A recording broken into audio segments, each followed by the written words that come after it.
लोग ध्यान से सुनिएगा उनकी बात को। एक बार हम सभी जय घोष करेंगे और स्वर इतनी तेज होनी चाहिए कि पत्ता जरूर हिलना चाहिए भैया तेज ठीक ना। सभी लोग पूरी ताकत के साथ दोनों मुट्ठी बांध कर और दोनों हाथ उठा के जयकारा लगाना है ठीक ना। भारत माता के, भारत माता के। आज हम सभी भारत माता की, भारत माता की।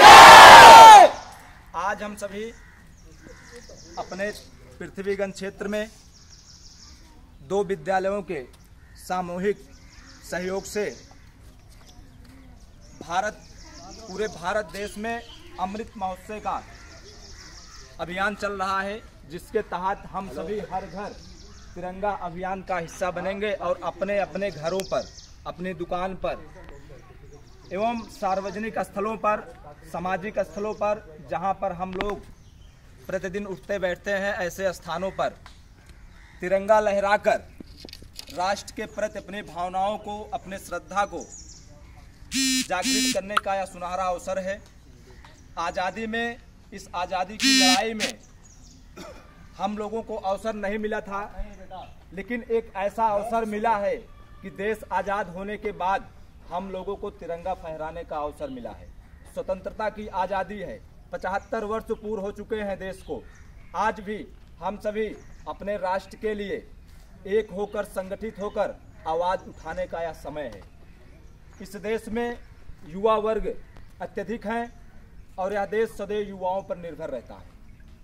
हमारी आपकी योगदान राष्ट्र के पुरुषों के प्रति, उनके प्रति भाव, श्रद्धा, उन्होंने अपना परिवार, समाज को त्याग कर इस राष्ट्र को आज़ाद कराने के लिए, इस देश के लिए अपने प्राणों की आहुति दे दी।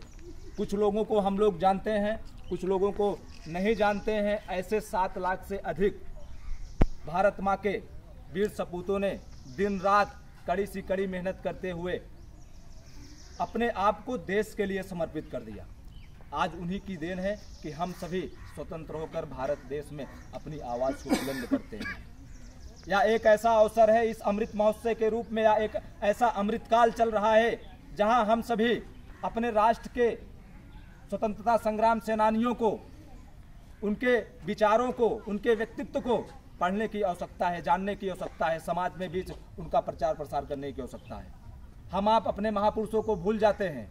इस आधुनिकता की लड़ाई में हम सभी स्वार्थ, कहीं ना कहीं अपने स्वार्थ में हर कार्य करने लगते हैं, लेकिन जब राष्ट्र की बात आए, अखंड भारत की बात आए, तो हम सभी को एकजुट होकर देश के प्रति, ओछी मानसिकता वालों के लिए जो देश को तोड़ने की नीति को अपनाते हैं, ऐसे लोगों के प्रति हम सभी अगर जागरूक रहेंगे तो हमारा देश मजबूत होगा, संगठित होगा, एकत्रित होगा, तब हम आप किसी से लड़ सकेंगे। जब हम एक मुट्ठी के रूप में काम करते हैं, जब बांधते हैं, इसकी ताकत कई गुना बढ़ जाती है। तो यह देश है, इस राष्ट्र के लिए इस देश ने हमें बहुत कुछ दिया है, लेकिन क्या हम इस देश को कुछ दे सकते हैं, इस विषय में सोचने की आवश्यकता है। हम आप रोटी, कपड़ा और मकान के चक्कर में अपने भी देश को, अपने ही देश के लिए गद्दारी कर जाते हैं। बहुत सारी सुविधाओं को, सुख सुविधा पाने के लिए ऐसी बहुत सारी अनैतिकता, अराजकता कार्य करने वाले लोगों के बीच में चले जाते हैं।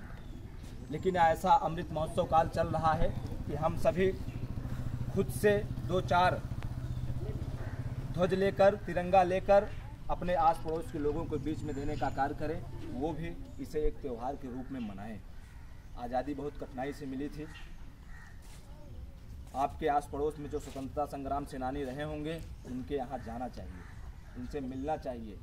बहुत सारी असहनीय पीड़ा सहे थे उन्होंने देश को आज़ाद कराने के लिए। तब आज हम आप किसी चौराहे पर खड़े होकर 2 शब्द बोल पाते हैं।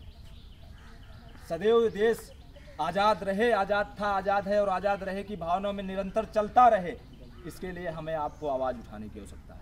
यह तभी संभव होगा जब हम साहब बिना भेदभाव के, बिना जाति पंथ संप्रदाय के एकत्रित और संगठित रहेंगे, तभी हमारा देश स्वतंत्र होकर विकास की तरफ प्रगतिशील होगा और देश विकसित होगा। तो तो जरूर इस देश का भविष्य भी विकसित होगा। इन्हीं के साथ हम अपनी वाणी को विराम देता हूं। बोलो भारत माता के।